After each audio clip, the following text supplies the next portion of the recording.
All right. 10 seconds over.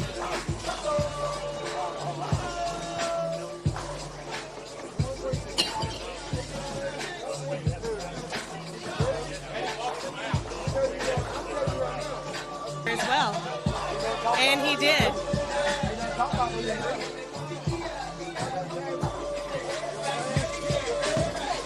Yeah, so Savage has got the right start. That's the start you expect on scratch pairs. You know, you got the music going, you've got everybody kind of amped, ready to represent their team, and that's what you expect from scratch, is to get strikes, right? We shouldn't see low scores in the things that we might see on the handicap pairs later.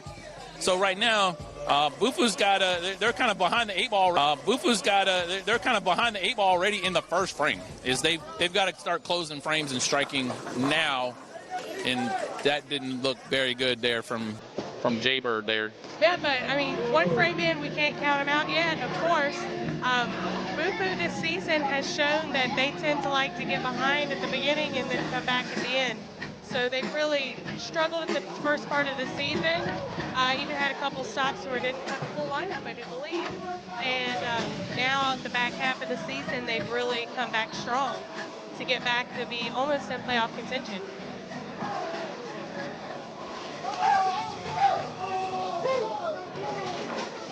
Good spare right there.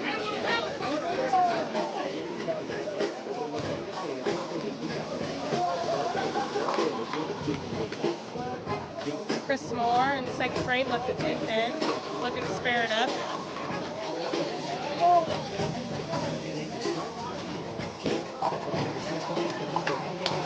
Good spare right there. Very much expected. Chris is always solid. Now, do we know, does Chris bowl league in this house? Does he live up this way? He lives up this way, though, right? Bowls league here. I know he bowls several tournaments here. Okay. I think he bowls out of Greenwood and maybe Greenville, Malera, but I know he's very familiar with this house. Been in this area a long time. You know, that was one thing that was definitely the case in the first round of matches today, where the teams that we bowled against had people that lived up this way and bowled league in this house. And yet again, it showed it wasn't that big of an advantage because they all lost. So hopefully that'll be what we'll see reminiscent across all these 4 matches going on now too. Yep, and a lot of these upstate teams like Savages, High Caliber, Paradise Cartel, Tri-City Reapers, all these teams in the upstate typically have bowlers that bowl out of this house. They have a lot of big leagues here. So it's not surprising to see some house bowlers on the floor. RJ with Savages being one of them. I know he bowls league here for sure on Thursday nights. And he struck again. So Savages off to a pretty good lead right now on the scratch pair. See if Chris can get back on it.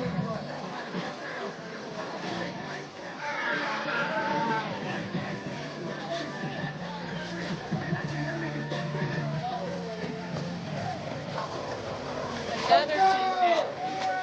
Yeah, that's back-to-back 10 pins for Chris.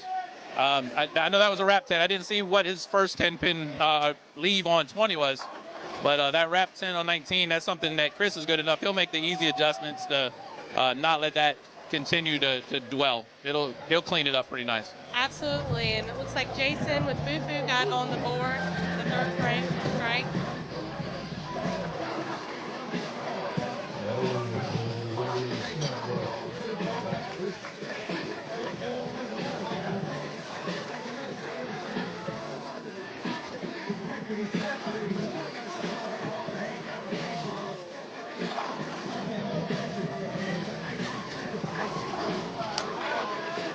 Nick Sheets mixing them up for BUFU, spare and a double.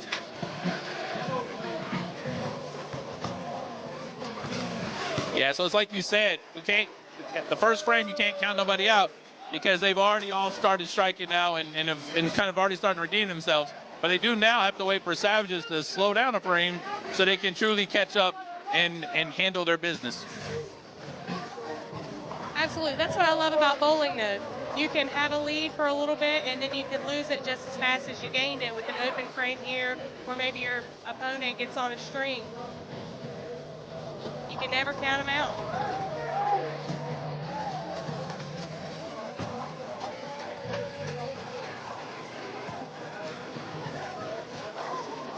That was beautiful. RJ does a lot of striking in this building. That's not surprising to see that out of him.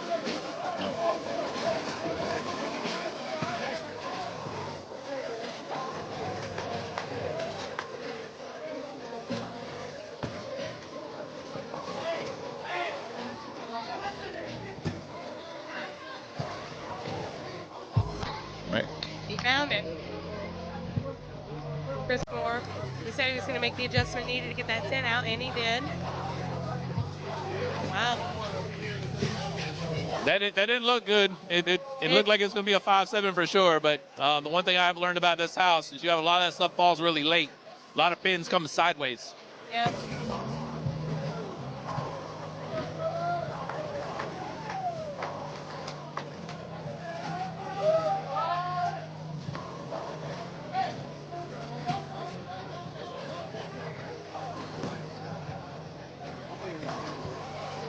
There's 4 for Seal. Yep.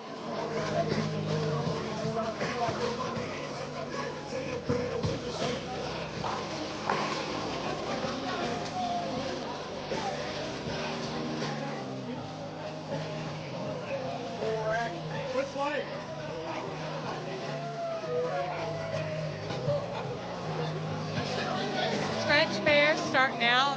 We're going into in frame 4. Savages leading just a little bit. We had one open frame from BUFU in the first frame, and they pretty much matched ever since.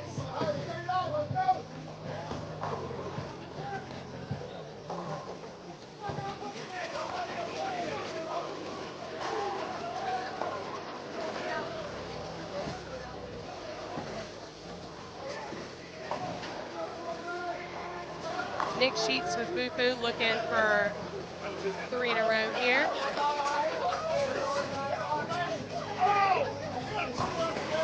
Oh, wow. Got that out. Left the 10 pin. Looked like he knew it when he let it go. Like he didn't like it. You know, that's the hard thing with momentum bowlers that, they up and throw their shot. And then when you got to deal with something as waiting on a full rack, because that last rack he had didn't have an 8-pin, that can kind of take certain people out of their way. Hopefully he gets right back on it, spares this, and can start striking again. Very good. Looks like we might have ran into that same thing with RJ. Looks like he missed in on his shot on 20. Left him an 8 count. Let's spare this up here, and then he didn't get back on it.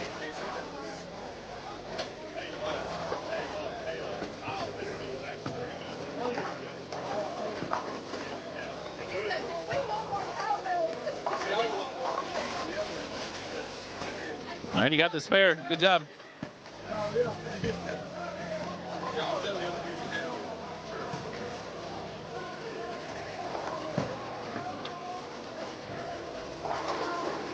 As you can see on the back of his jersey, this is twisted, going for a ham bone.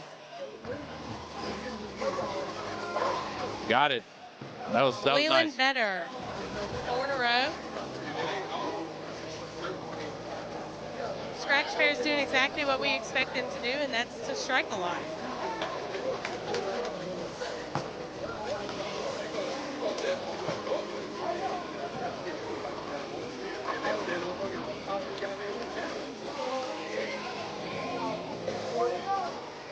Three in a row for BUFU's leadoff bowler. He started slow, he's got it now. I like Chris to strike here. Me too. I like Chris to strike anywhere though. Yeah. His last name might be Moore, but he is definitely more better than most of the people in any bowling center he walks in. 100%.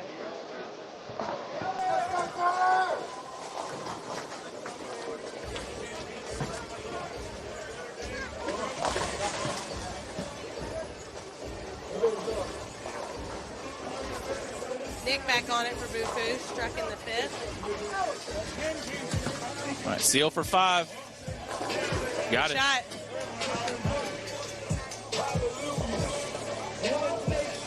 We've been around long enough to hear some of those Cinco Sacos at different events before. So Savages don't talk a lot, and they don't talk junk, and they let their bowlers off for them. Absolutely. That's right. Yep. That's been their mindset. We're both former Savages, so we know that. Yes, we were there. We had our time in Spartanburg.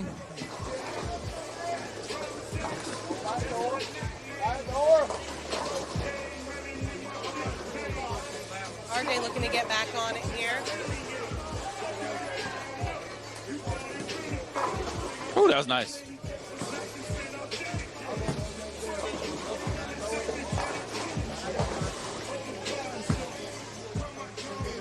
Close here. Looks like a 9-pin difference between the two right now through 5.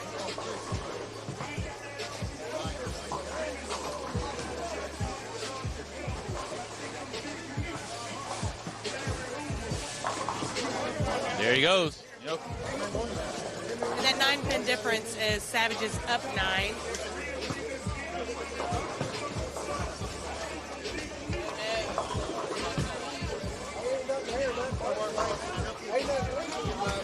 Left to 6-10. Let's see if we can spare this up.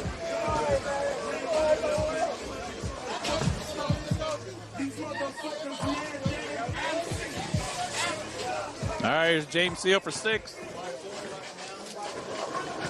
Ooh. Mixing them up. Those light mixers tend to do really well here in Anderson.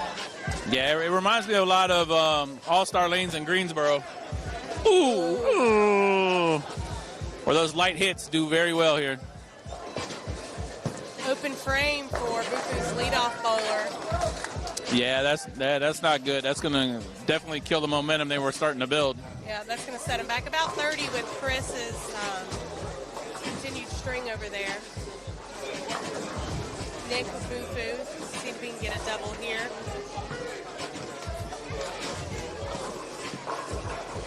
Ooh, almost 7-10. To pocket 7-10. 7 fell late.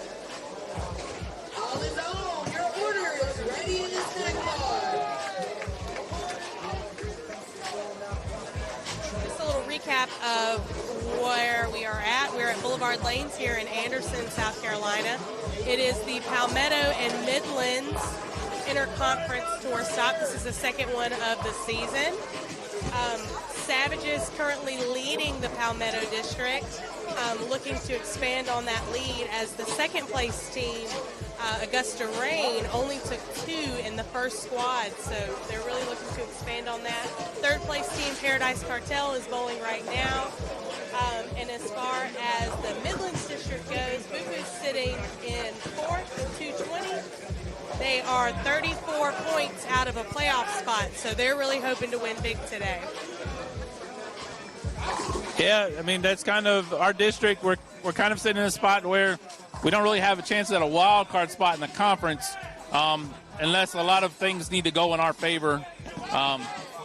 So it's still, we still got one more stop after this. Some of the other districts have multiple stops left, but we've got one more after this. And so today I look at it like we've won 4 of the 8 so far. Let's get another win, and let's be able to give you the bragging rights over Nick as far as whose district's better, you know? And I think we won Chop Spare over there from Clyde. I think the first interconference stop we won most of the matches as well.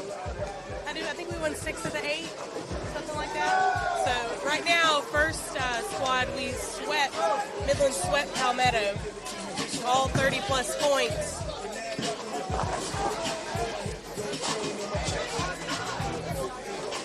Yeah, you could tell Chris is definitely starting to feel it by his reactions. Like Seal was telling us, like, they don't do a lot of that trash talking, a lot of that extra animated stuff. But when somebody like Chris is kind of slapping his hands and stuff, you could tell that they're feeling it, and it's going to be a good. He's hoping he got a lot of brackets for sure because he's expecting to win some money before he gets out of here today. Absolutely, they let their bowling do for them.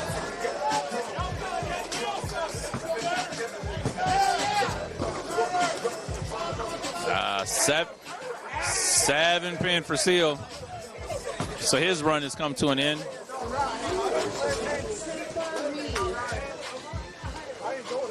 Let's see if BUFU can capitalize on.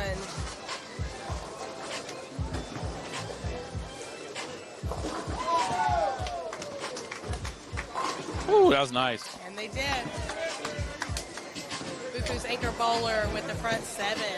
Yeah. What's his average? His average like 250 or some big old number. 256. That's Whew. impressive. God almighty, that's nice.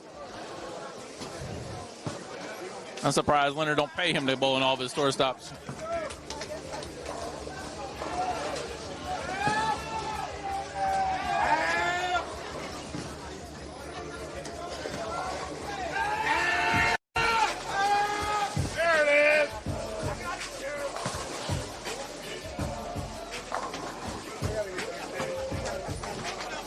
RJ back on it. Yes, he is.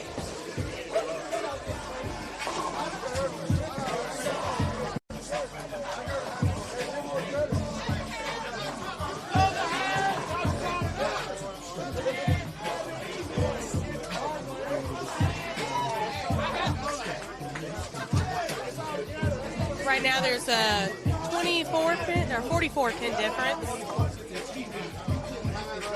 Savage is up 44.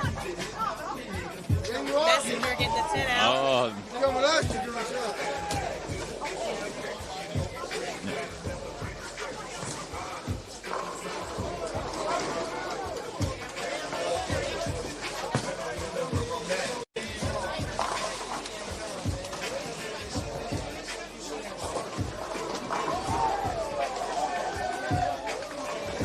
So one thing I have noticed bowling in this house is I'm a right-handed bowler myself, is it seemed to leave a lot of pins on the left.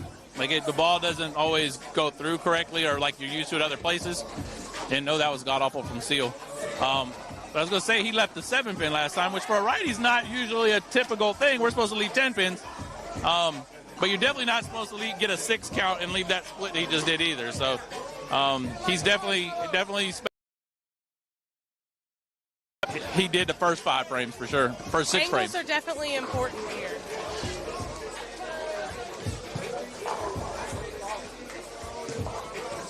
I know me personally, I leave a lot of 10 pins here, but I throw it pretty straight. I wrap a lot of 10s. Ooh. That's a good. Yeah, one of the things that is really good about our district is we always try to have a tournament at the stop that the day before, and we were actually up here for the one yesterday. And when you haven't bowled in the house before, it's a good introduction to the center. House is very important and very easy, and that's something that more teams should do, is take advantage of those pre-tour stop events. Up this way, you live in Easley, I believe, and so it's very good to learn these things that guys like Chris already know, guys like Vetter already know, and have these scores that they've got. Like, Savages can still get to 800, I think, on the scratch pair this game.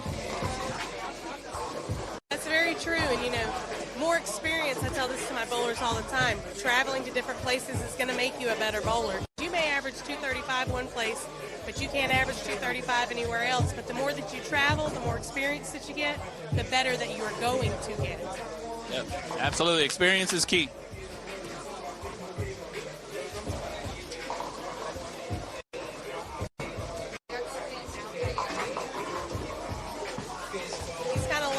There the past 3 frames. See what kind of adjustment that he makes. He did stay out of trouble, left a 4-pin there. Yeah, he's lucky that was his only leave there, honestly. He's got to figure out something. I don't know if he's going to go ball changing early. He does work in a pro shop. He works with another Savage, Ken Foy, somebody we've known for quite a while as well. That so making ball moves and the adjustments, that's something James Seal will be able to do over the course of this 3 games for sure. Spared it up. Middle bowler for BUFU has 3 in a row. First bowler has 3 in a row. BUFU's anchor bowler looking for 9 in a row here. Let's see if we can get it.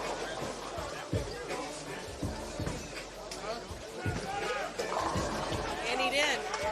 They're really fighting back hard this game. RJ needs this one here. Yeah, because where Savages had the early advantage, the struggles from Seal in the middle there have made it to where we go strike for strike the rest of the way. BUFU's going to win the game. Going into the 10th, BUFU all on doubles. Savages have their first and third bowlers on a double, the middle bowler on a spare. Looks like they're up by 27, so this is close. Good shot from Chris. Let's see if Jason can match it. I think it's safe to say that Chris is going to finish with a 269, unless he ball changes on his field shot just to see something for next game. Because he's throwing it great. Ever since he left those 10 pins in the second and third. He made those adjustments we talked about. Right, absolutely. Very much expected of him, though.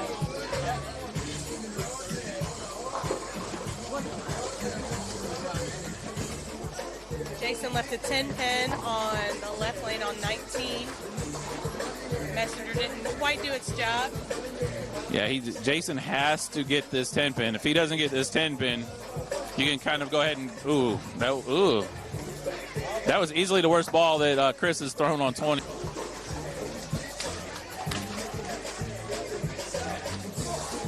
So I was a little off of the game. 257 for Chris. Not a bad start for him at all. Nick with BUFU striking first ball in the 10th.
strikes here, 31 pins.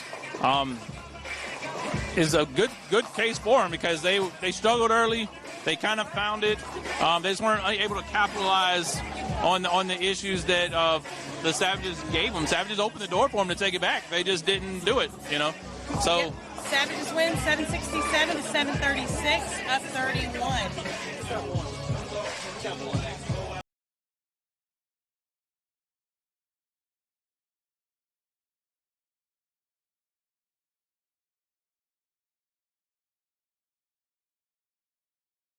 we cover game 2 for them. It's handicap on BUFU that game 1 is going to go to Savages. Game 1 to Savages on the handicap here. So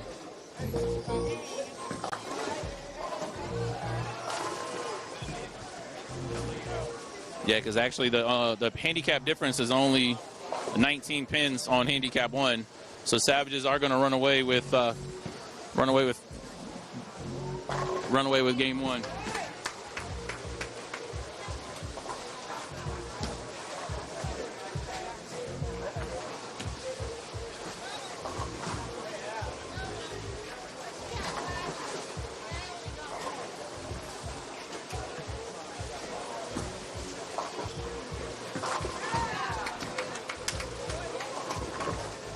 Also bowls out of the center for lead. Yep. Corey Simpson with 194. Daphne Smith 265. Looks like Holton's going to shoot 265 as well. 724. Strong on the handicap 1 pair. BUFU has John Coggill, Rodney Moore, and Dalton O'Neill. Yeah, well, 206, 247. Looks like he can punch for 222. Yeah, one thing we're able to see the scores, the scoreboard, is Savages got off to a big lead early, and we're just kind of able to. They had a couple of frames that weren't, you know, their streaks ended, but they were up enough to where, and they finished strong too. So, you know, BUFU only had a very small window of hope there, but they got so far behind early, like. And that was something we saw in their scratch pair too. Is like they got behind early, and it's hard to do. They get 19 more pins, I think it was for handicap on this pair. So with handicap 675 plus they'll get a difference of 19 and 719. So that's what they lost by 25. If my math is correct. Yeah.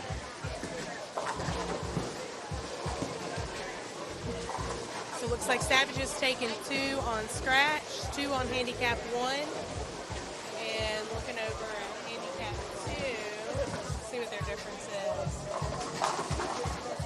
19 again that BUFU is getting.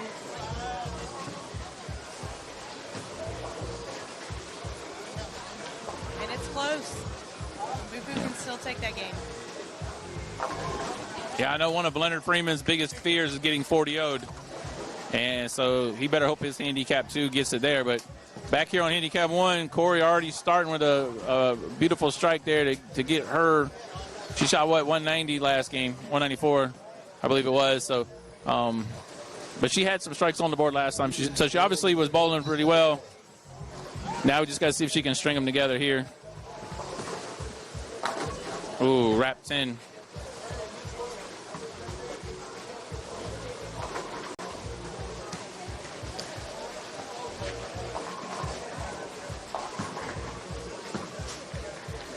At one point, Daphne was each of our favorite owners. She is the owner of the Spartanburg Savages. But now we're both owners ourselves, so we're going to take ourselves over Daphne. But we still have the love for Daphne for sure. Daphne can be my second favorite owner. Turner owns our team, so. Oh, okay, I got you. He's my favorite, and Daphne will be my second favorite. Okay, fair enough. You definitely got to. I might put Turner ahead of me. He's probably my favorite lefty. So, yeah, that's a good ownership group there for sure. Looking over at handicap 2, looks like BUFU's going to take this game, so it'll go 4-2 after game 1. Yep.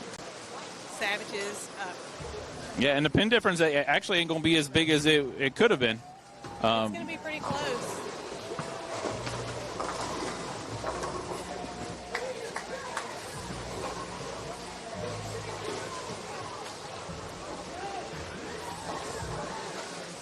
right, so we know the Savages had Corey, Daphne, and Holton bowling. Who were the 3 bowlers for BUFU? John Cogdill, Rodney Moore, and Dalton O'Neill. Okay. John at 201 average, Rodney 213, and Dalton at 231. Savages, Corey comes in at 225, Daphne 221, and Holton 226. Wow. So there, like you said, there's a 19-pin difference. BUFU getting 19 pins on handicap 1. Yep. And same thing we saw when we covered the scratch pair the first game. Savages jumping on them already, just putting the pressure on them. And BUFU has that spare open. And see if this guy gets the strike. One thing I can tell you, Savages are good for, and that's covering their frames. Yes. You're not going to see a whole lot of open frames out of them. They're going to make their spares, and they're going to probably get even more strikes than spares. Yeah, even back to when we bowled with them, it's a very disciplined squad when it comes to their spare shooting. Their whole thing is their struggles have always been not getting a lot of strikes in the wrong situations. That's kept them from their potential, because the potential to be one of the really good teams in the Southeast. But things get in the way sometimes, but spare shooting is not one of the things that gets in their way for sure.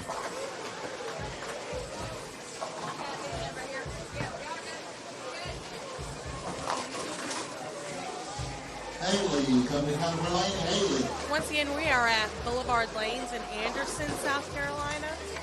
Interconference tour stop, Palmetto versus Midlands. We have BUFU versus Savages. BUFU currently 4th in their district. Here is the first 5-pin we're getting to see of the match. We're always in for a good powdering if somebody misses a 5-pin. Oh, and he did. Oh, my goodness. No. My goodness. That'll live in YouTube infamy. That was terrible. That was god-awful. That was very unfortunate. I don't even know if it ever got right of the head pin, did it? It didn't look like it from back here. I don't think so. Yeah, I think it was already wow. on the left side at the arrows. That was, yeah, that was bad. As somebody that's left 5 pins and been powdered for it, it's not the best feeling in the world.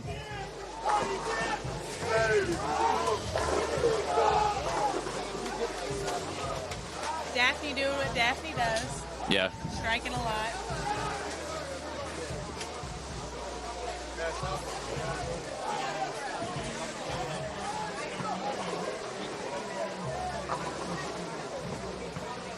Savage's first place right now in the Palmetto district.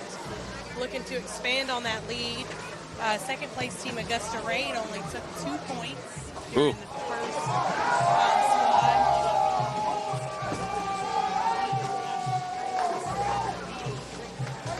Yeah, was that I heard at one point that was a 700-pin match? I think the final number was 620. Oh, Tri-City Reapers might have beat been Augusta 700. Rain by 620. Good God. That's awful. That's bad. Tri-City's low man, I think, was 668. Whew. Goodness gracious.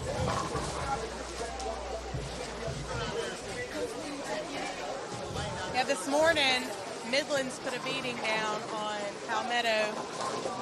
Dragons, second place in Midlands, took 34 points. Complete Anarchy, third place, took 32 points. Shot Show, fifth, took 38, and Tri-City took 38. They're sitting in seventh, so lots of points taken by Midlands. Standings from that probably won't change a whole lot, but we could really see the Palmetto district get shaken up by the loss of so many pins. Yeah, it's kind of like when we bowled, my team bowled Carolina Rampage, and they were trying to play spoiler against us. They're 7th place in their district, and we were 3rd in ours. And, you know, that's what they were fighting for, was the chance to knock us off. And they fought the whole way. So there was definitely no quitting them, even though they're out of it. And it was good to see that our district was the same way. Like, everybody was fighting.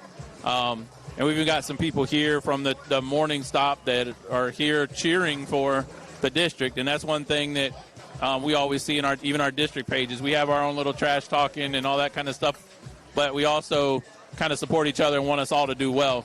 Because one thing that we just kind of did, though, is we might have hurt the Palmetto district from getting any wild card spots in the conference based on the beatdowns that were put down this morning. Absolutely. I know Triple X was in fourth with 219. They were 36 behind third place, and they only took 2 points, so that's really going to knock them out of contention for that wild card spot. But also, I mean, they're not going to be able to catch the teams ahead of them to get that playoff spot. They really needed to win. Yeah, depending on how this match plays out right here, we could have the 3 teams locked up in our district as well, or very, very close to it. But I still hope that we somehow can get some wild card spots. So if we did our part in keeping Palmetto from getting those, and we open the door for some of our teams, I would be all for it for sure. Definitely, we want to see as many of our teams up there as possible. But we had a big gap. Midlands had a big gap between third and fourth as well. Third, Complete Anarchy was 254 and BUFU 220. So Complete Anarchy is 34 points ahead of fourth place. So everybody, fourth through seventh, needed the teams in front of them to not do well. But as we talked about already, Midlands really killed it this morning. Holton, 3 in a row. Savages have already covered that 19-pin difference and then some.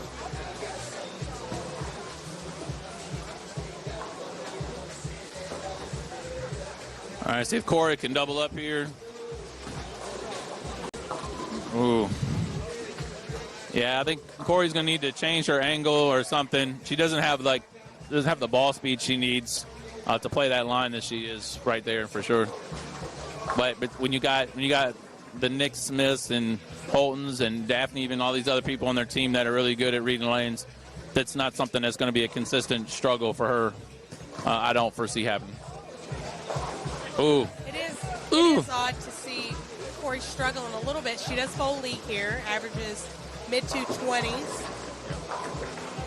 So to see her go 190 the first game and start off with strike, spare, strike, open is not normal for her in this house.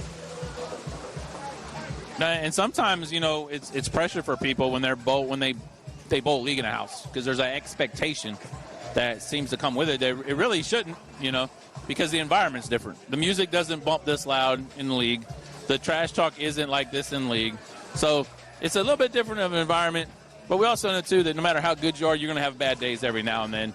And you and me both do our part in putting our lineups together, that you don't want to have 2 people struggle on a handicap rate at the same time, because that can just lead to a disaster.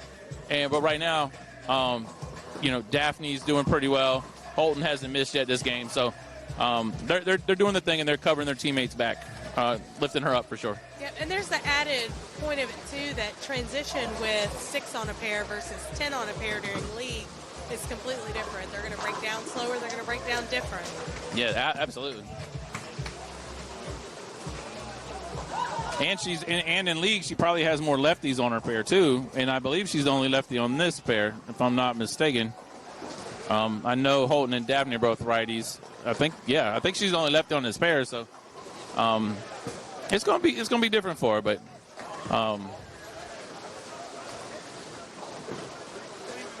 always been a fan of a Red Menace for sure.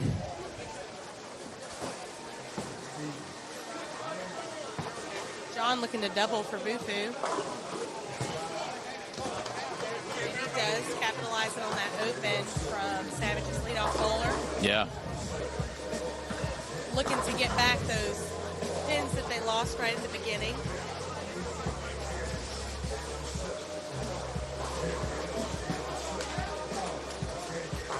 There you go. That was a good line that she needs to play on the left lane as well.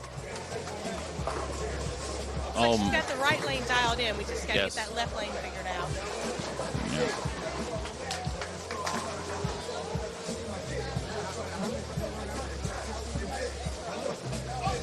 Gilbert from the left lane, 2. Gilbert from the Caliber Lane.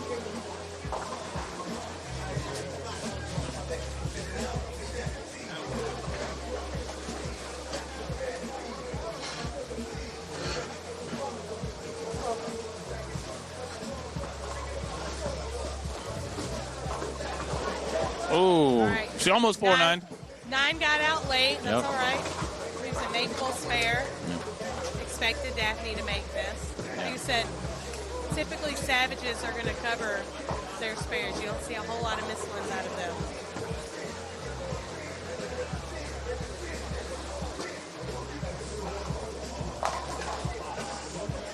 Looking around at the other pairs, looks like the scratch pair is fairly close. Looks like Savage is up by about 30 through the 7th frame. Savages took 4 points the first game. BUFU taking 2. Yep. Yeah, and total wood after game 1 was within 10, so it was very close. Still anybody's match. No, absolutely.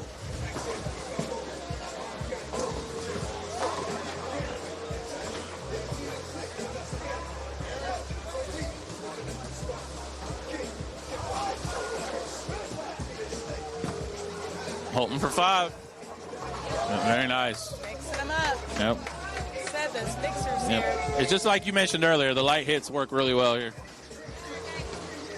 When you were talking earlier about leaving a lot of 7s, that's pretty much the only time I see a 7 here is when I mix them and then it doesn't get the 7 out.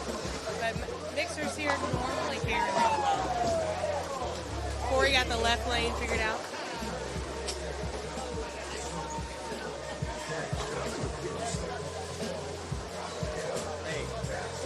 We have on total at least. What's the difference on total, Leonard? 1 pin. 1 pin. Is that for the whole team? Yeah. So we said it was close within Yep. 10, so BUFU is up by 1 pin on totals. Leonard came down here. That 1 pin matters though. That 1 pin does matter. Very much so. You don't want to let the district down. We put it out there for it. I mean, you can't say that. So that was Leonard Freeman, our counterpart in the district. He is the owner of BUFU, and he is definitely excited about. He's not focused on the fact that they're down 4-2. He's at the spot where he's worried about total wood, and they're up 1. So like that's very good. But you're not going to win the bonus pins if you don't get your win some of your games too. And Leonard, he let us all know that the last, I think 2 times they've seen the Savages, they've won. And then when they, in this house, they really bowled really well against them and beat them here. So that's a lot of the talk that we've heard from Midlands over the past month. And it looks like right now Savages aren't going to let that happen this time. They're fighting hard, both teams. Yeah, just because the Savages don't talk a lot doesn't mean they don't listen. You know, and if anything, they're a very bulletin board material kind of group. You know, and BUFU's been very fortunate. They've got, and lucky they've got the same team here multiple times. I know this is a center that my team's had a lot of success in, that we enjoy coming to. That's why we're looking forward to having an event here next year as well. All right, let's see if Holton's going to knock this 10 pin out here. I'm definitely excited to have an event here next year. I've been saying for a while, this is a great center. They're UBA friendly, 40 lanes, convenient off I-85. They've taken multiple team rankings matches, WCS matches all season. They've let us have 2 tour stops here, both interconference, a 10 a.m. and a 1 p.m. squad. Yeah, I think that's one thing we're going to continue to see grow in popularity is the friendly centers, you know, and rewarding them for what they do, you know, because we know that the food and beverage amount that's going to take place in one of these centers for a UBA event is going to be pretty nice. So when they're friendly with the lineage, friendly with the staff, taking care of the bowlers' needs, it's all we could ask for. So, yeah, again, another shout-out to the staff here at Boulevard Lanes. Daphne back on it after split. Corey got 3 in a row. And we Not surprising she struck on the right lane. She's got that right lane down. Yep. Yeah, she's got to keep it going at this point. What we didn't do is we forgot to mention that Daphne is a Hall of Famer.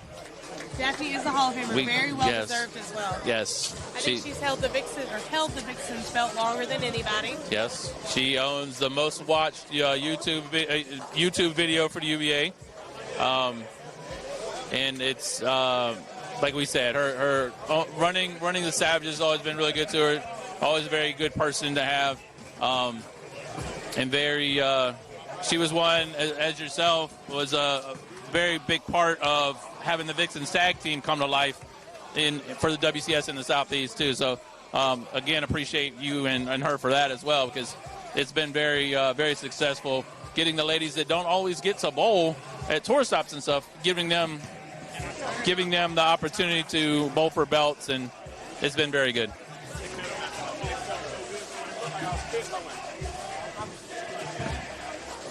Yes, absolutely. And the one thing that we didn't mention about Daphne is it may say Savages on the front of her jersey, but she is as far from Savage as you can get. She's the kindest, most humble person I think I've ever met. So she's wonderful. Yeah, she was one when we bowled against them early on when I was on when Complete Anarchy started.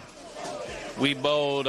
We had a match going on where, like, my wife was actually there and got to meet some of the people on Savages, and that was one of the comments she had was, she couldn't figure out that marriage in that couple, but her thing was she could tell where I've always said that Daphne's such a sweetheart. Like, she was like, she could see that very instantly. So like that's one of those things. That's a yin yang. It's the opposites attract thing. They're both great bowlers though. So definitely never going to take anything away from either one of them on that. They're good for this sport that we both love as well. Yeah, Nick will tell you himself. He's the nicest a-hole you'll ever meet. He's wonderful. Yes, and he owns it, and that's the thing. He owns it. The ones that don't own it, that's the problem. He owns it, and so much respect to Nick, who we'll probably get to watch here. He's on handicap 2. We'll probably get to watch him some in game 2 as well. Just great people doing a great thing with the Savages and their team in general. That was a good spare for BUFU right there. He went 4 in a row. Yeah, clutch. 6 spare. Yep. Great spare. They're still up. BUFU gets 19 pins. And they're up scratch, depending on what gets done here, probably about 12, 15.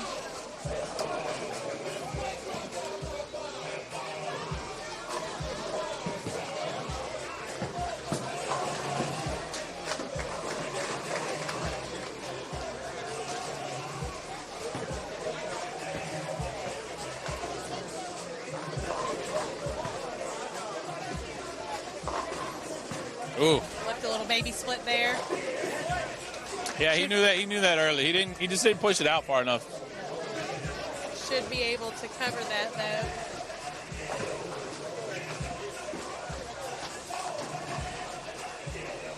Over on the scratch side,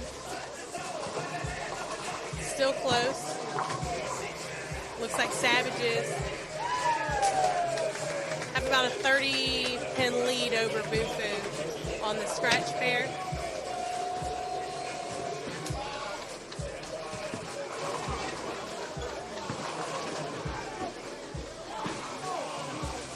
An open here, that's not going to be good for BUFU.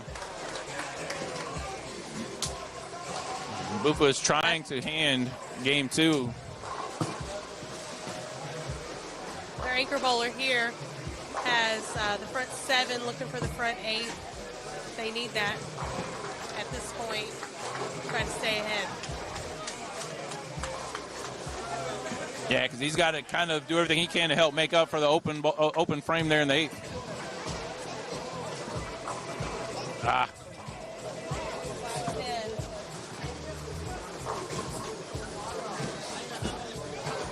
One thing about here that I kind of appreciate is they don't have like the flat gutters a lot of places have, so you don't see a lot of late pins coming across like you would see at some of these other centers. The pin action here in the coming off the pit is a whole lot different than most centers, but it's just as easily scoreable though. So you just got to make your adjustments, do your thing, and hopefully he'll spare this up. And he did that. So going into frame 9, it looks like BUFU's up just a little bit, but math is hard. 27 pins, plus they get 19, but Savages have 2 bowlers on a double, 1 on a spare. BUFU has 2 spares. So they can, Savages with some strikes here can easily make up some ground going into the 10th. Yep. There you go. That looked good, Corey. Corey's got it figured out.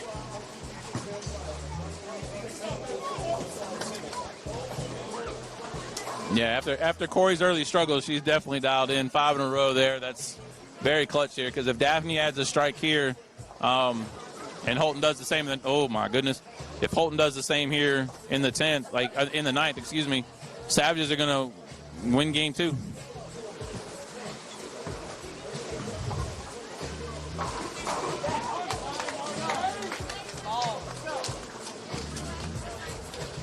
Not a spare that I have seen very often. No, but he'll probably spare it because he can't make 5. He reminds me of me. He can't make a 5 pin, but he can spare weird stuff. If it had been the 7 instead of the 8, he would have had it. But that is definitely a very weird leave, especially for a righty. You see a 3, 6, 8, 10 very often.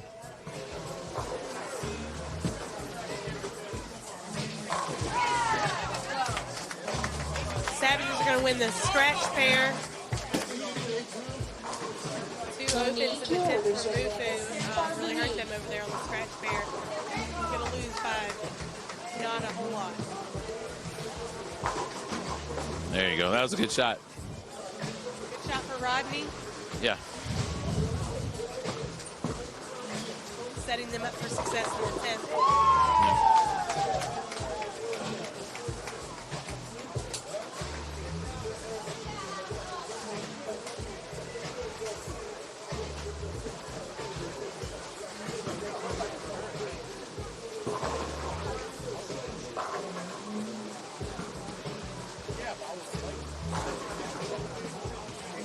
Good strike there.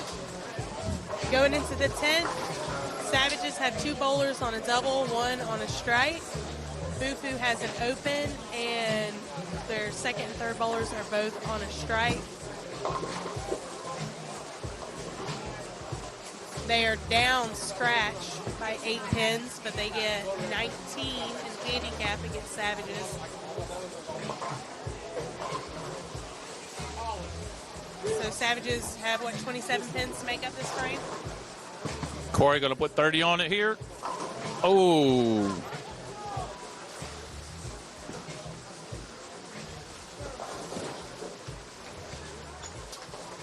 I thought she was going to have that one for sure.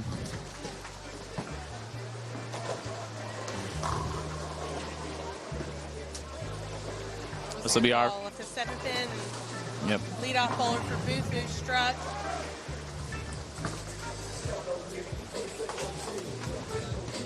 Spare for Corey. Very good spare for Corey. She's definitely got to feel better about this game versus last game, because last game she finished, got a 194 or whatever. She's going to go 220 something here. That's a much improvement, and definitely her team is definitely going to need it, because you can't expect, Daphne and Holton to do it all, They can. They're very capable of doing it all. You know what I mean? But, if BUFU can ever get hot, it would help BUFU, but Savages are doing their thing, and that's what they're expected to do. Corey's a great bowler. I mean, you don't just come in and average mid-220s with not being good at what you do.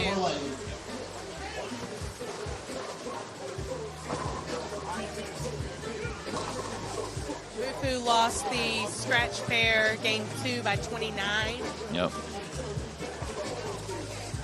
So Savages are 4-0 on the scratch pair.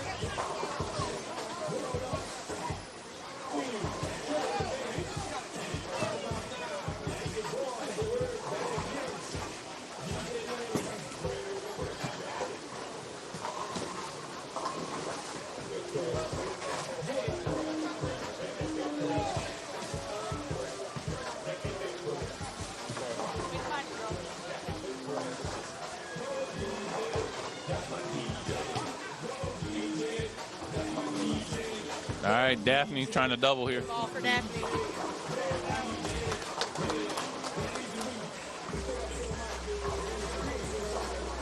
Her little jump at the end looks like she wanted to help a little bit, and it did. It carried. It's a little high. Yeah. Good shot, though.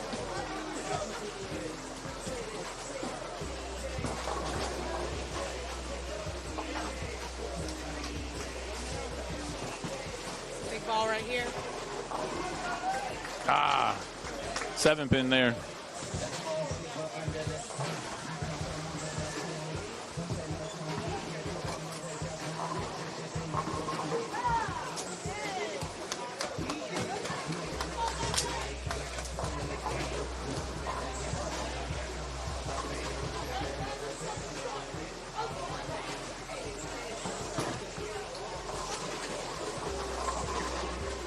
Good spare there for Rodney.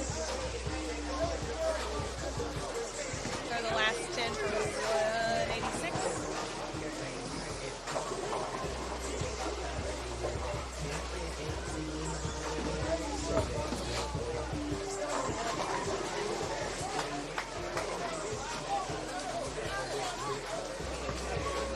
Daphne finishing with a 214.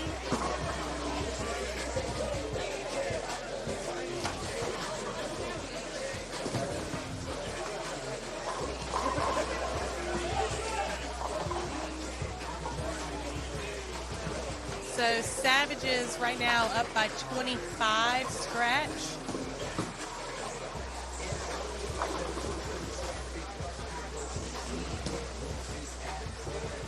Up 25 scratch means that they are actually only up 6 scratch. So let's see what BUFU's anchor bowler is here. Has to have this first strike in 10.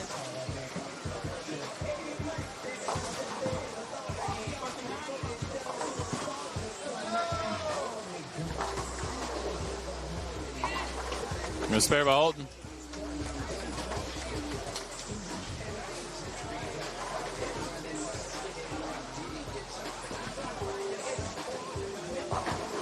Amanda, come to the counter for a lane, Amanda.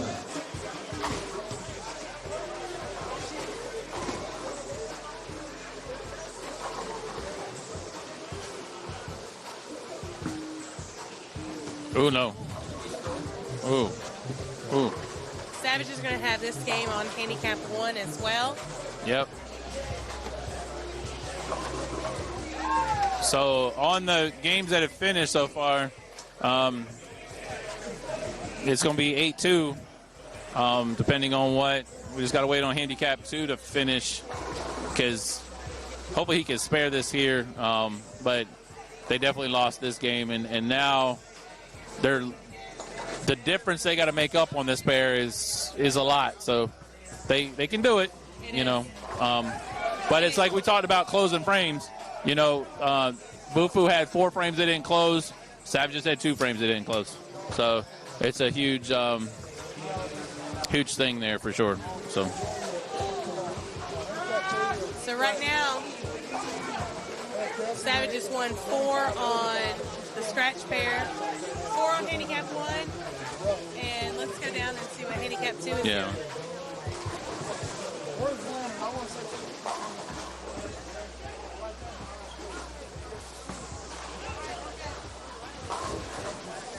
The difference here, I do believe, is 19 as well. Yep. Ask everybody in the chat if they want to see Lunar take a chop. Yes. I'm the chat. Give me a microphone in. So I'm gonna do it. So real quick, we've got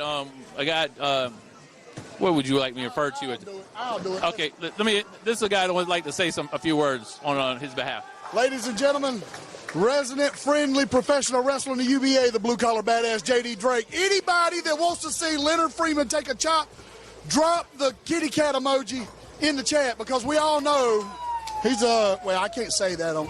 Can I say it? I'd rather you not. But we agree. We know what the emojis mean. That's fair. That's what I was looking for. And if he keeps throwing the ball like that, he's going to prove that he's a pansy. Yeah, you threw it like trash. Don't look back here, bud. So if you want to see Leonard take a chop, drop the cat emoji in the chat, and it'll happen before he leaves Anderson. Hey, I'm all for it. I appreciate you, man. I appreciate it.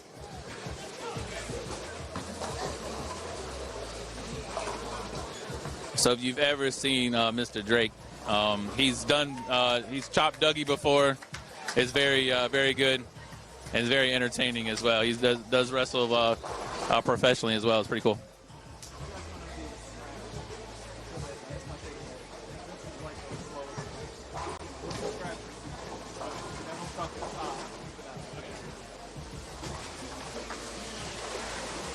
All right, so we're going to hold off on our Handicap 2 coverage as they are so far behind there because they are leading the league in open frames. We're gonna see what we got going back here on the scratch spare.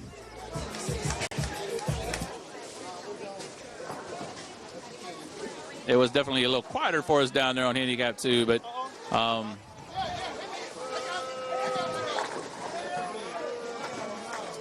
so Savage is already up here. Oh my goodness. So the 4-7 fell off of the 4-7-10. That's going to be a big help there. Let's see if Seal can do here with a 9-pin. Ooh, got it.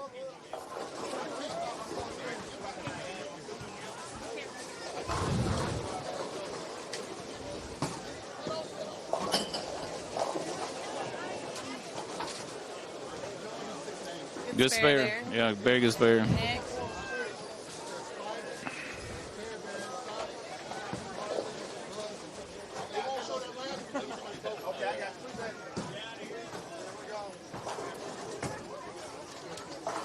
Since is that 2 cat emojis? Does that mean it's 2? Yeah. 2 chops? Well, I'm going to do everything I can to convince Leonard to take these chops. If he don't take them, I'll have to find somebody else to take them because it's always good TV for sure.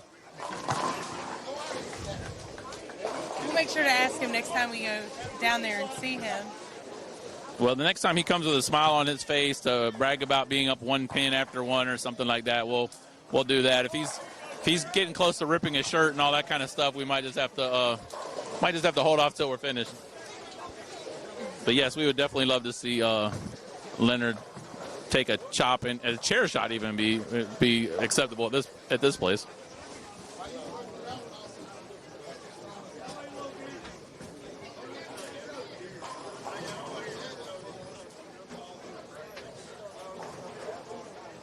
Watching that really slow pin over there. Chris was hoping it would get that 10. It just didn't do it.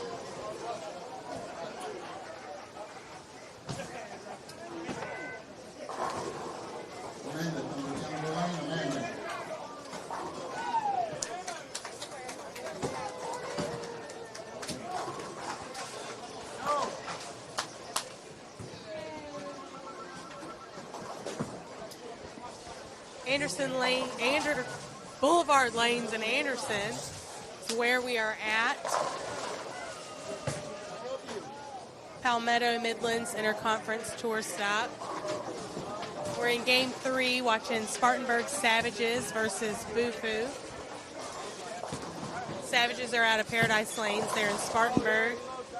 BUFU out of Moncks Corner, South Carolina.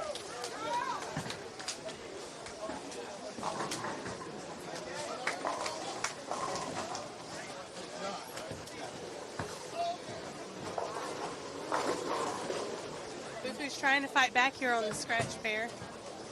They lost the first 2 games.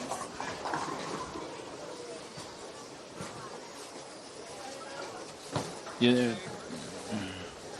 they need to, not only do they need to win the game, they need to try to cut into the total pin deficit because Handicap 1 is probably down 80 or so.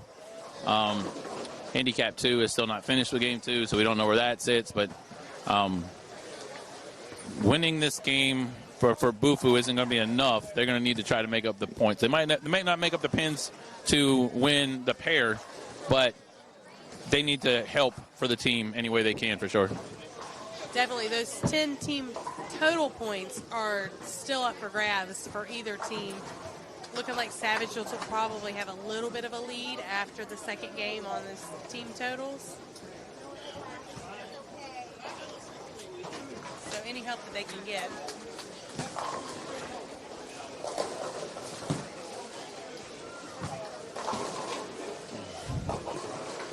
Ooh. Big 4 for Chris. Yeah, I don't. That was not like he was when we were down here for game 1. I don't think that was the same ball he was using, honestly. But that tried to hook it in there a lot. He just got it too far right. You got to play your angles here a little straighter. But when we get this far into it, into game 3, and the heads start to go, it gets a little squirrely. Angles are very important. Yeah, good run at it. Yeah, that was one of the things that we noticed in the tournament we bowled yesterday was we did pretty good on the first pair we were on, and then as we started bowling behind people, things you could tell the squirrely, like you use the word squirrely, you could see where that was getting to it. But then because we only had 4 on a pair, once we got to the third game, more stuff was worn out, so we were able to get our shot lined up a whole lot better. So let's see what we're going to end up going through here. James still looking to double here. 10-10.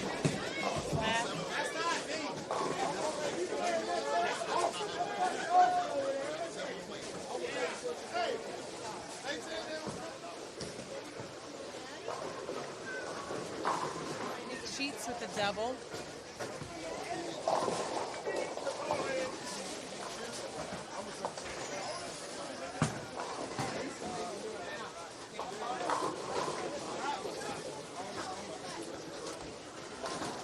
Halfway through game 3, this is a big spare for Seal, honestly, because you already had Chris open in the 5th. Ooh, did that stay inside? No, he got that one. And so RJ needs to get a strike. They need to kind of get some of this momentum back because they're all sitting on doubles. Yeah, they're all just. All of them. Yeah, BUFU's starting to feel it, but BUFU could do some things. They're looking to try to cover that deficit. BUFU hoping to take 6 on this pair. If they can come in and win the game in total pins. And help cover some of that deficit from handicap 1. Between all of them. $9 so 31.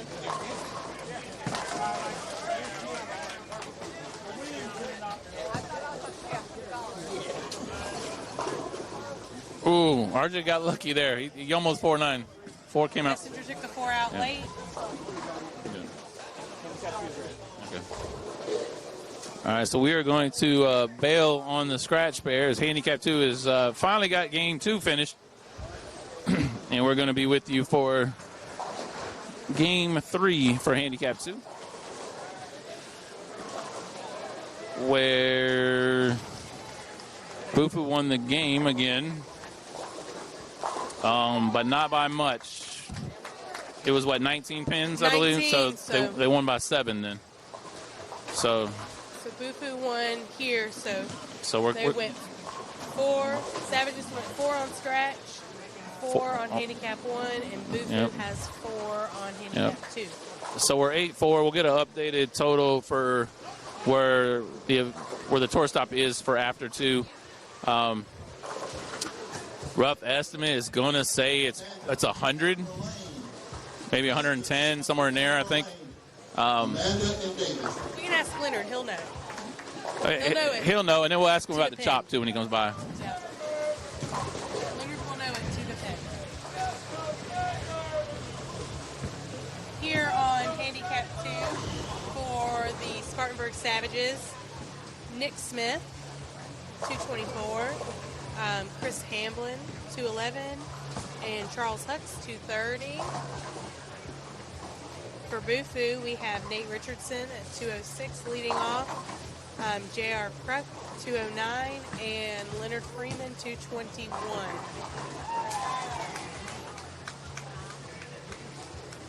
Once again, BUFU is getting 19 pins on this pair.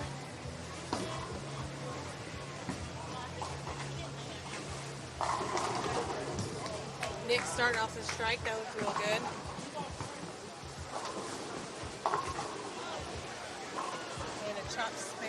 BUFU right off the toe.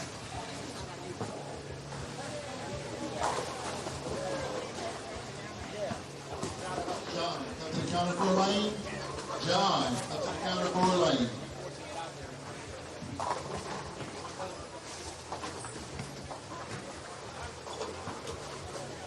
We got a lot of former WCS champs on this pair. Yes, we do. J.R. Crook. Oh, my goodness. With a Brooklyn strike, kicked the 6 forward. Oh, my goodness. JR was previous cruiserweight? Yes, cruiserweight champ. Yep. And Nick Smith, former uncapped Yep. tag Yep. team. Him and Ken Foy were had it for quite a bit. long time. Yep.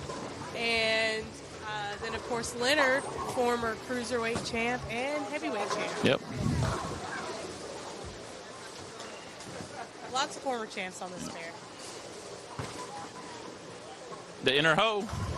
You like that one.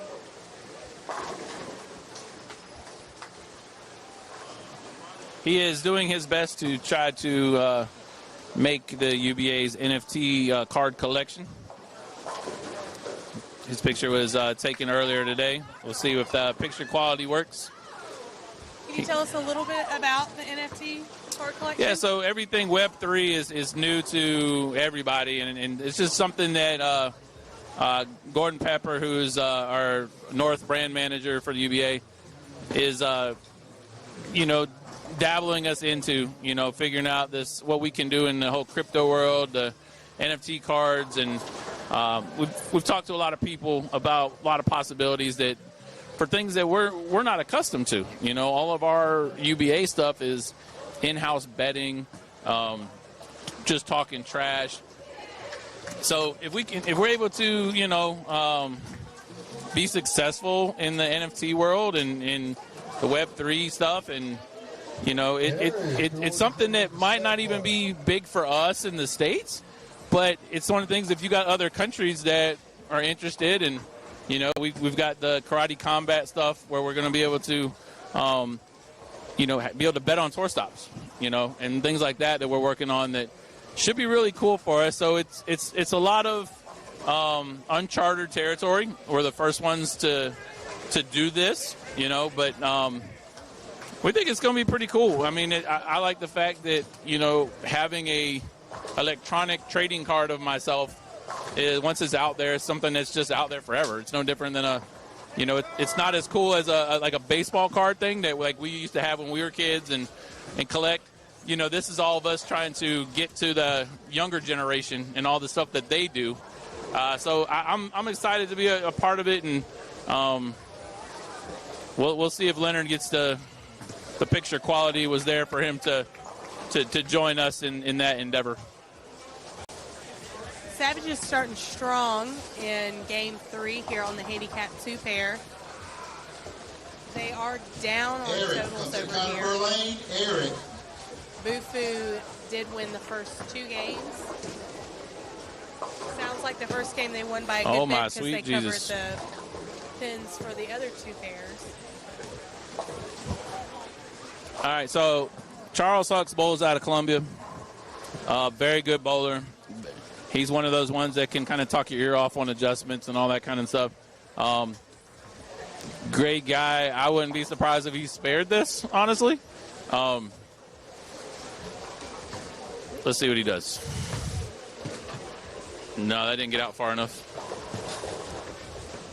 Yeah, but Charles Hucks is one of those guys that you can never count out on those kind of shots. Like, he knows where to put the ball. If that had been on a league shot and a center that he's, completely familiar with, because the thing that changes in all centers is you could say a house shot is all the same everywhere, like that kind of. But the way the back 20 feet play on spare shots, it matters, and it's the difference. There's some places you can throw a 10-pin a certain way. Other places you got to do the whole open hand thing. There's just a lot of, you got to figure all that out. So he's probably mad at himself for leaving that junk up there to start with, but he's one that I feel like 9 times out of 10 would have been able to spare that for sure. Leonard, back-to-back 10 pins. He's excited about it. Look at him. Let's see if I can get Leonard's attention real quick.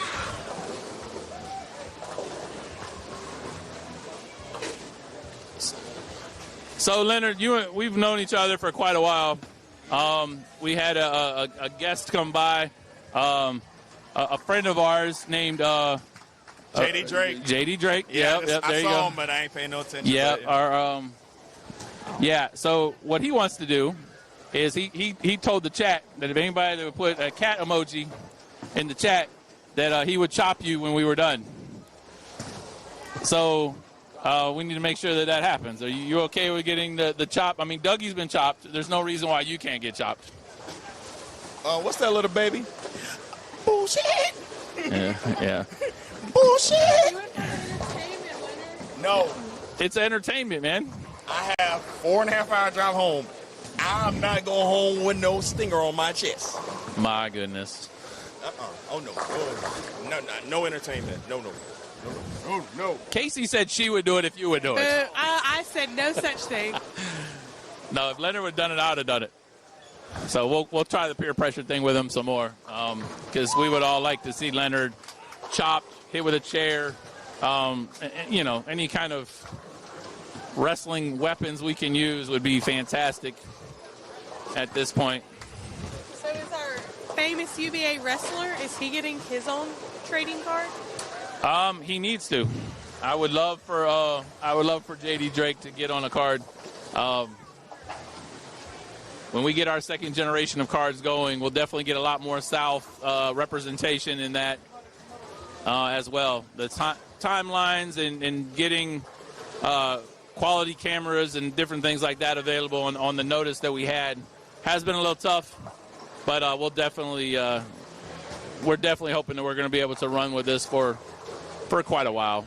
We just got to make sure nobody makes it like a stand-up of Leonard Freeman or anything like that. We don't want that.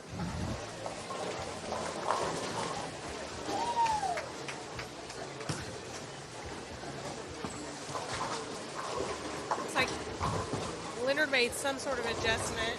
Went too high. He got 3-6-10 now. After going 10 pin, 10 pin. BUFU off to a slow start in this game. I feel like he wouldn't have chopped that spare if he would have agreed to be chopped. That's right. Yeah, that's what it was for sure. But we can already see just in 3 frames, we can see why this pair is moving slower. They're not getting the strikes that we're seeing on handicap 1 or scratch pair. So a lot of spares on the board.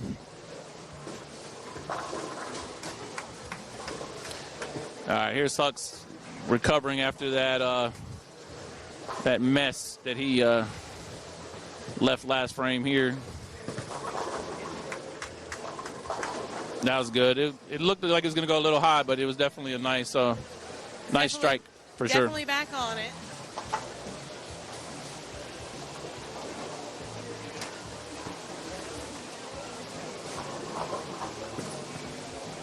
Good shot for Nick. Yeah, definitely the light hit there worked really well for Nick. He's got double spare strike to start, so not sure what his first 2 games are, but this game is looking pretty good for him.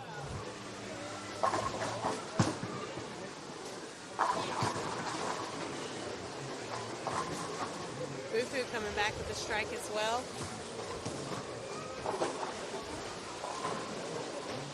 Savages have already made up that 19-pin handicap they're giving over to BUFU.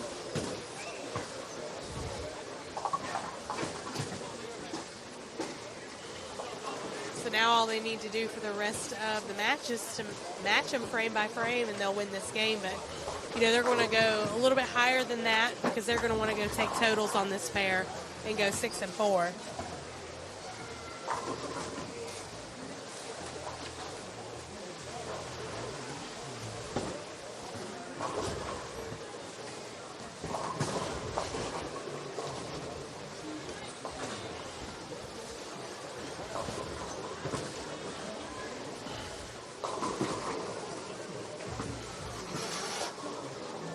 See if all 3 holes here can get this 6 out. He does. Good shot. All right, Leonard, you open. Let's see if you're going to get a strike here. It looks like the scratch pair BUFU's actually run them down for this game and totals.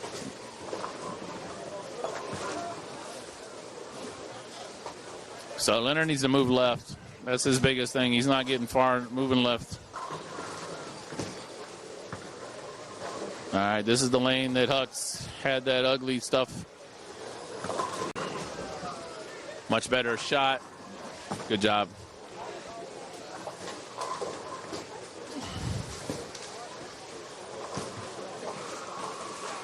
Double for Hux, and then Leonard came back with a spare.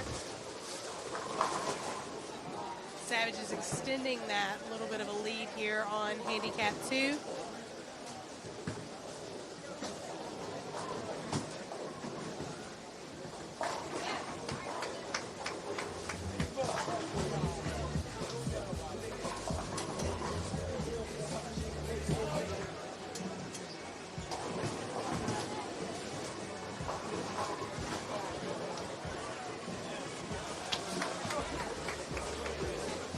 Maybe split for BUFU's leadoff bowler. Earlier on another pair when I said this should be makeable, they missed it. Ah, you did it again. I did it again. Black cloud. Black cloud. Gordon Pepper would be proud of you.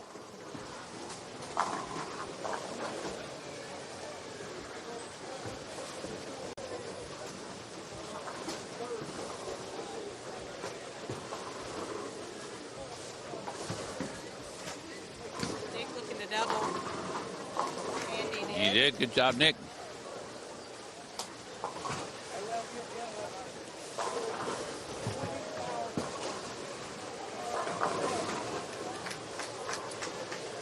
Heartbreaking 7-pin right there. Come on, JR, spare this up. Make it interesting.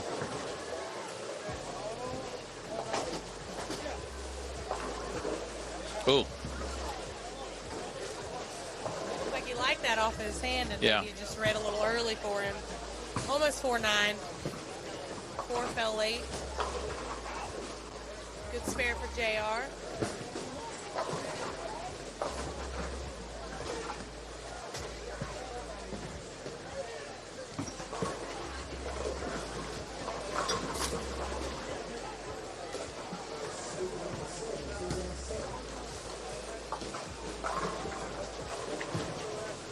One thing we'll be able to see, if Scratch holds up and they win the game and the total, and that starts to flip the total for the whole stop, it's going to be interesting to see how much that pressure is going to impact Handicap 2, because they are 4 frames behind Handicap 1. So it could come down to where, Leonard and his team need to get a big number themselves, but him leaving splits like that is not going to help his case at all. Absolutely, but it looks like Savages are really dominating on handicap 1. They've already made up that 19-pin deficit for this game, and they are in the 8th frame. So they're making up for the loss that came over on the scratch pair.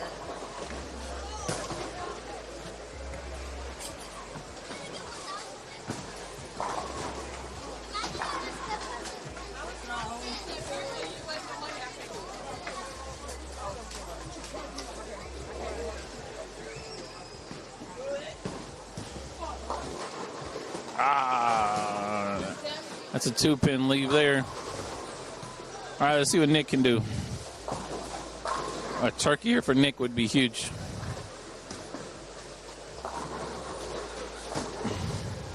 Wood, you order ready in the snap box. Oh, he didn't get that out far enough.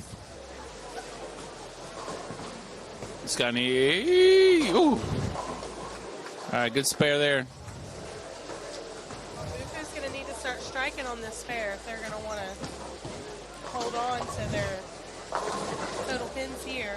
Yeah, because not only are they tasked for winning their own pair, they got to kind of help make the pins up for handicap 1. Absolutely, and the BUFU scratch pair did what they needed to do in game 3. It looks like they should take this game and take over totals.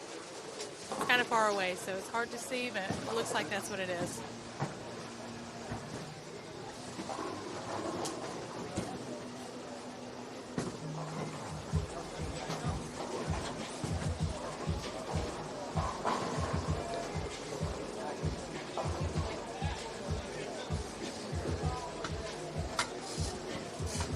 All right, so yeah, the scratch pair is now 6-4 in favor of BUFU, and it's 24. I forgot that quick. It's 20-something. 28 pins. 28 pin difference that they're adding to the tour stop. Handicap 2 is in BUFU's favor, but not by a lot. But handicap 1 is getting their butts handed to them right now. So they need Daphne, Holton, and Corey to forget how to bowl here maybe in the 10th if they're going to have a chance to win the stop. I don't see that happening. No, I wasn't saying I thought it was going to either, because those are three that are very, very, very solid bowlers, very good bowlers. And all three do bowl out of this house. They're familiar with the transition. So even though we talked about the transition slower than what they see in league, they still know what to do when it happens. Yes. Yeah, it's kind of almost like game 3 now is like what game 2 would be in a 5-man league. You know, kind of where some people aren't used to it. You know, they're going to react a different way, but, you know, all you do is slow it down for here. There's Hucks. There you go. Savage is really taking off here on handicap 2. They're looking to do what BUFU's Scratch Fair did. Yep. And coming back and taking not only this game but totals for this fair, and that will also guarantee them totals for the stop as well. Yeah, and that's the thing about the scoring format. You know, is you could win 2 pairs but lose the stop. You could win multiple games but lose the stop. You know, it's a team effort. You know, all BUFU's got to do. Yeah, BUFU's going to end up kicking themselves for this, because the Scratch Fair really came through, got them the quote-unquote win on the Scratch Fair. But they're about to get 10-0'd on handicap 1, and so they're looking closer to a 30-10 result than anything else.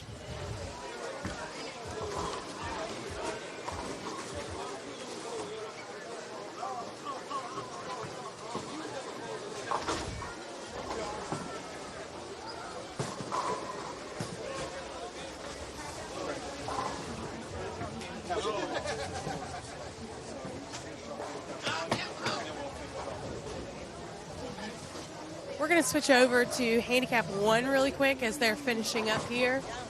This is what we were talking about. Handicap 1 for Savage is really dominating over BUFU. Yeah, and again, it's like we talked about. Come back to closing frames. You know, the leadoff bowler for BUFU, 1, 2, 3, 4 frames. That's not good. You know. Even though, like, you know, a handicap pairs, your expectations might not be as high as a scratch one, but you don't want to see that. I mean, shot 158 in what's his average? 201. 201. So, you know, missed by 43 on his average. I'm sure he's not happy about that at all. Carry, there you go. Good messenger there for Rodney. Corey really coming back from the first game. She went 190, 220, 230. Yep. And that's when they're definitely you can see the excitement in her and the energy going there too. It's very the experience of the house definitely helps her recover, and you know, very proud to see that for sure.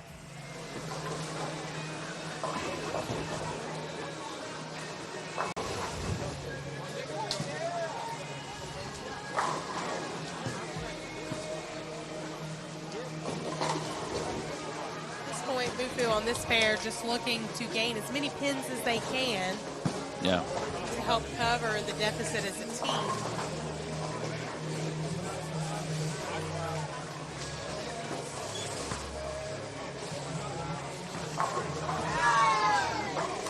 shot by Daphne. Yep.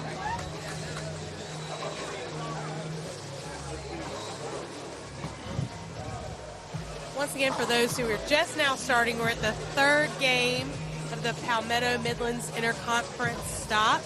We are at Boulevard Lanes in Anderson, South Carolina.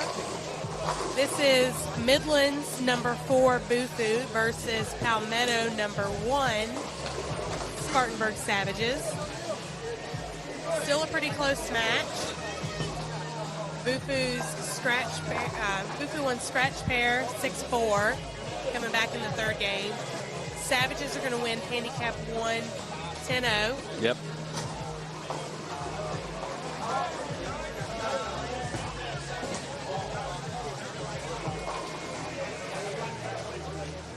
This is a big match for BUFU because some big numbers here for them could help them climb up potentially into a playoff spot for Midlands. They're currently sitting in 4th, about 30 points behind 3rd.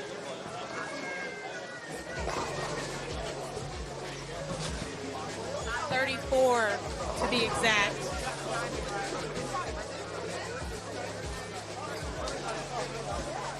Daphne with a 249. Pretty good set for Daphne. Yes, I think she went with 260, 210, 240. Yep. I think Rodney with BUFU 246 that game. Dalton with BUFU hoping for 233 here.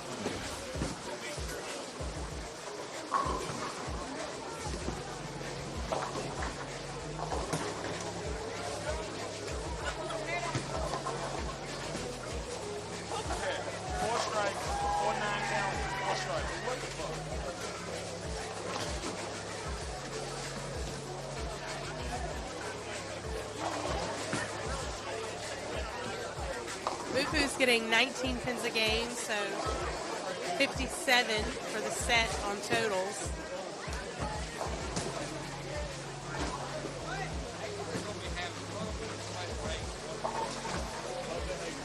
That's going to put them at, looks like what about 110, 120 down on this pair? Yeah, because it's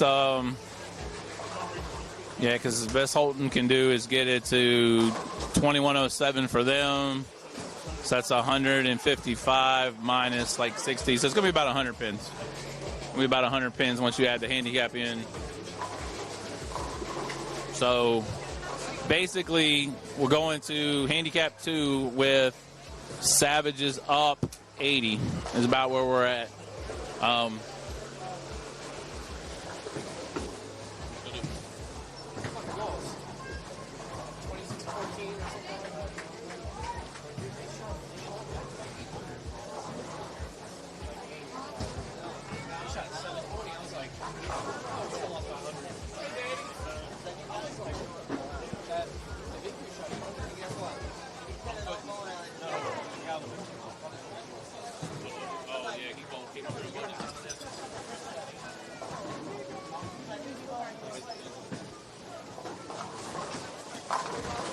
All right, so we are closing out handicap 2 here. They've gotten some strikes since we were last down here. Brooklyn, hey. Shout out to J.R. Crook for that smash strike there.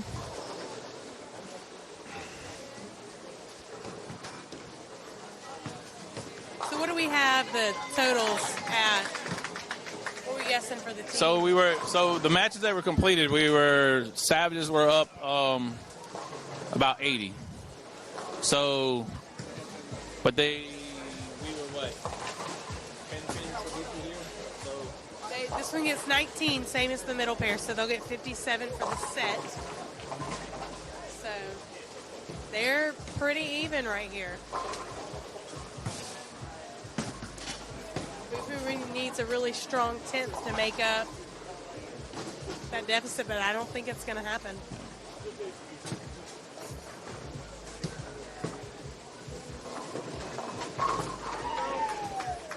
It's been a close match, though, for sure. Besides the middle pair, Savages really dominated there, but the other pairs have all been close.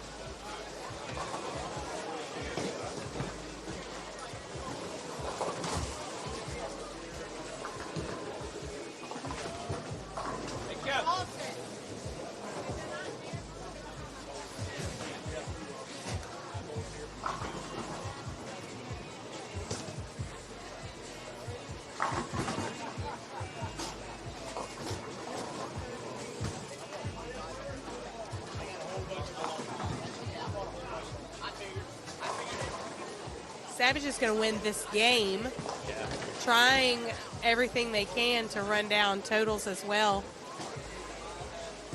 If they can run down totals, is that 30-10?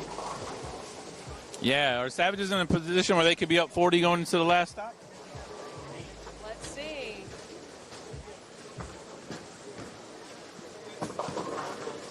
Augusta Rain won 2 with 266. 262. Savages, if they win 30 here, that's going to take them to 296. So Cartel's going to jump Augusta Rain. But, yeah, so Savages still going to have the bowl. Their final position round, they're not going to be clear of 40. But it's got to feel pretty good and to know that they've pretty much locked the district up. To know that you have to go into the last stop and get single digits, Ooh. I think they feel pretty confident in that.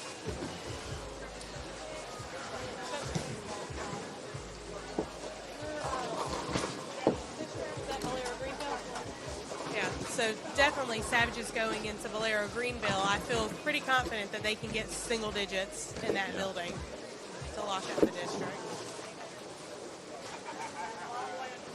Nick finishing with 203.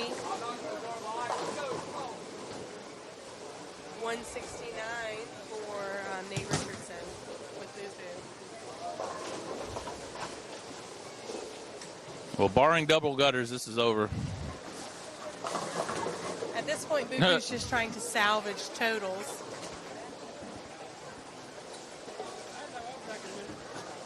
They get 57 on the set.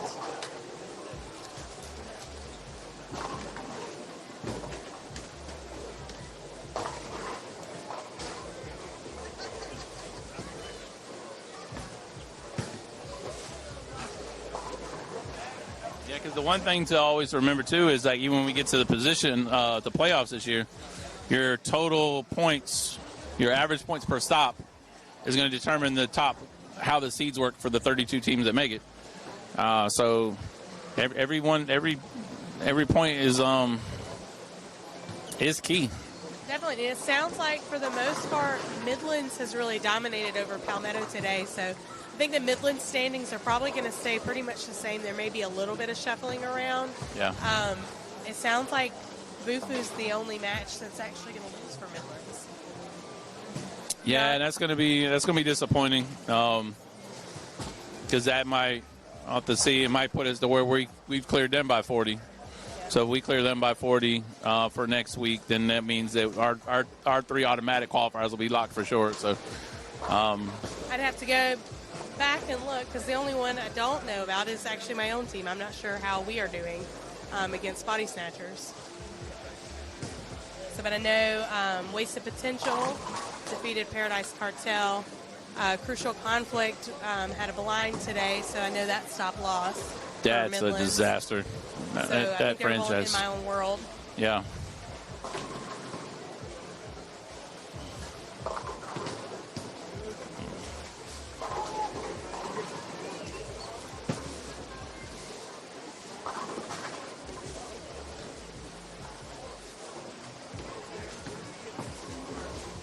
Yeah, so I think regardless of what Hooks does, if Leonard strikes out, they'll still win total.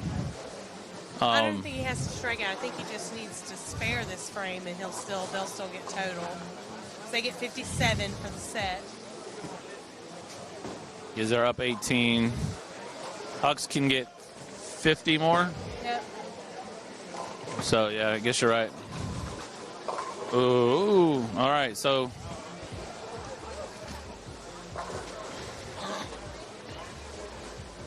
So it looks like that's going to be But BUFU's going to get 8 here. Yep, and 6. 14, so it's going to 26-14. 26-14, yeah. That's if all of our math is correct. Yeah, don't take our math. We're bowlers. We're not mathematicians by no means. I went to college, but I did not major in math. Yeah, I went to college dorm rooms to hang out with people and holler at girls and drink and all that kind of stuff. So, Casey, you did longer than I did there. Hucks with an open. So yeah, Leonard's going to be kicking himself because if either him or his leadoff bowler would have just shot their average, they would have won the game, and they wouldn't have lost total, or wouldn't be, the math would be a little bit closer, I guess. They could have had 2 more points. Yeah. They could have been 28-12 instead of 26-14. But it's like Leonard told us, he got a 4.5-hour drive home. So, yeah. Hey, JR, would you like to see Leonard take a chop since he sucked that game? JD Drake would love to chop him. I would love to see it. Oh, fuck yeah, I'll watch. Hell yeah. He gonna hit him with the flame. I just want to see the one chop would be fine. Or a steel chair would be nice. Nah. The chop is best. Chop first. Wait, we go chop. We'll do the chop, and then while he's stumbling around, we'll get the steel chair to the, Will your to the team forehead. take a vote? Who that fucking vote? He's the president. He's volunteer. He told us no earlier. So. Yeah, he said he has a 4.5-hour car ride home. He can't take a chop like that. All right, so we are done here. 26-14 is going to be our final. We're pretty sure that's what our math is at. It's been a pleasure doing this with Casey. If you would close this out, we get up out of here. Yes, thank you, everybody, for watching. Once again, this is Palmetto and Midlands Interconference Stop, the second squad. I'm Casey Pike. I'm Smash Gillespie. Y'all enjoy the rest of your day. UBA all day, baby.